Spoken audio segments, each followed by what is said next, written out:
Okay, so you are now back in Romania. God's Sure. gifted you with a wife. You probably live by that verse. If you find a wife, finds a good thing and obtains favor with the Lord.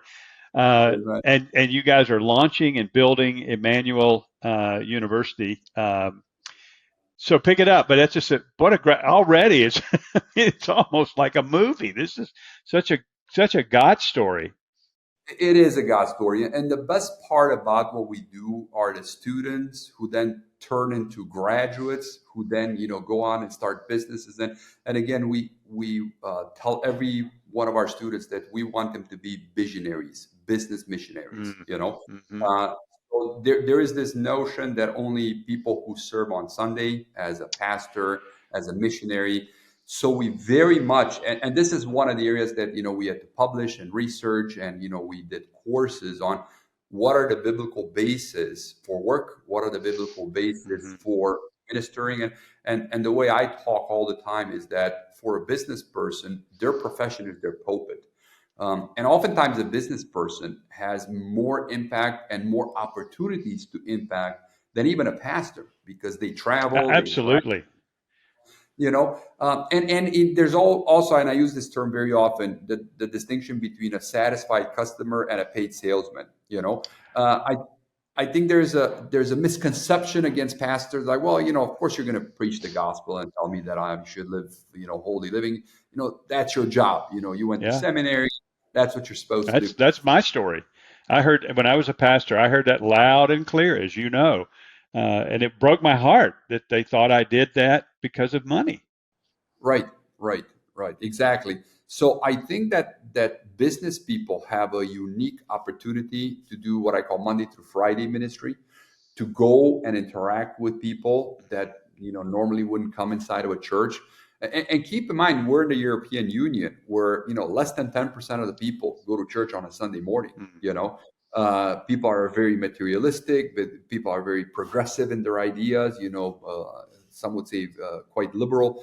So we have quite the mission field, in terms of being salt and light.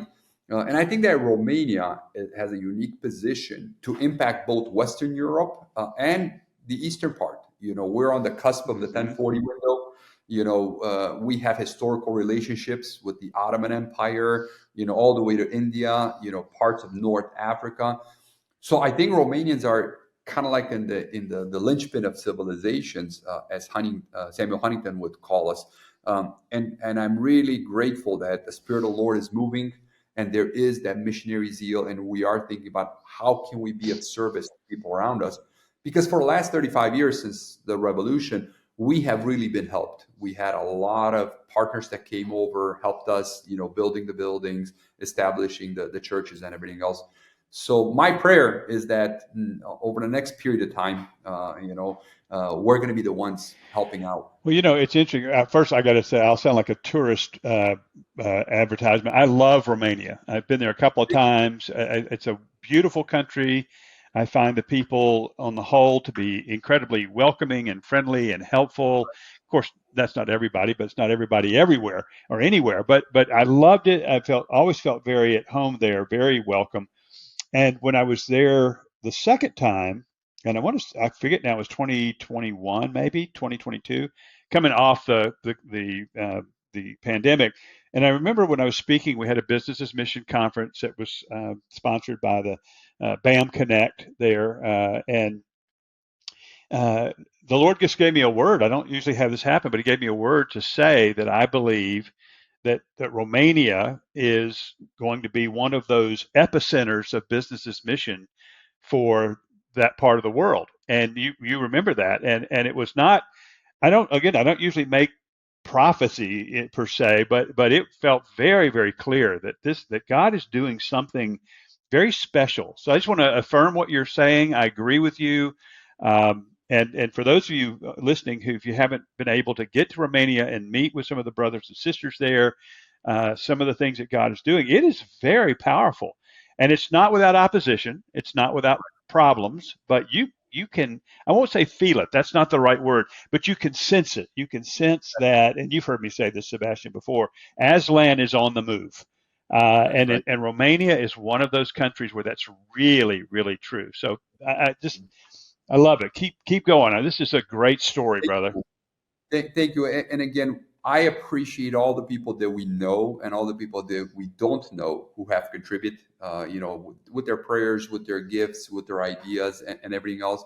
Including my own story. I would not be where I'm at, as a university professor, as a business executive, and a corporate trainer, if it weren't for people behind me Hmm. who coached me, who mentored me, who encouraged me. So I'm extremely grateful. And the verse that I grew up listening from my mom is, to whom much is given, much is required. And I realize that. And again, that's a personal thing for me, but also an institutional and a national thing for us as Romanians. I am very, very grateful for what we have received, and I think that makes us responsible. So we do give and pass that on, and to your point, going back to both history and the scripture. I mean, Christianity first came in Romania in the 17th century to the Moravian brothers, who were by and large tradesmen. Mm-hmm. Again, they were coming out of the Protestant Reformation, and they came here for work. They came here because this was kind of like the edge of the empire, of the Austro-Hungarian Empire, and they brought the gospel through trade. People looked at them and said, "Oh my goodness, they're so inventive. They're such hardworking individuals. My goodness, they treat their families so well. They're so civilized. They're so washed. They're so clean." So the basis of Romanian Christianity is that Protestant heritage. And I'm looking at the 21st century, and I think that some of that can be used to Mm-hmm. further the gospel, Mm-hmm. farther east. The other example that I'm taking from the scripture is the example of Daniel, where I'm seeing kind of like a global shift, with governments being more influential and being more active, whether through tariffs or through subsidies and things like that. So increasingly, I'm seeing this mindset of entrepreneurship and business that is needed even within governments as public administrators. Mm-hmm. And I'm looking at the model of Daniel, of Nehemiah, and some of the other people used by God in the Old Testament. And my prayer moving forward in the 21st century is that we will continue to be users of the resources that God's placing us. Whether it is from the European Union, whether it is from large organizations, and just channel that for the betterment of the people around us, and obviously for God's glory. So I'm very excited about the future. You can tell that we Yes. have great.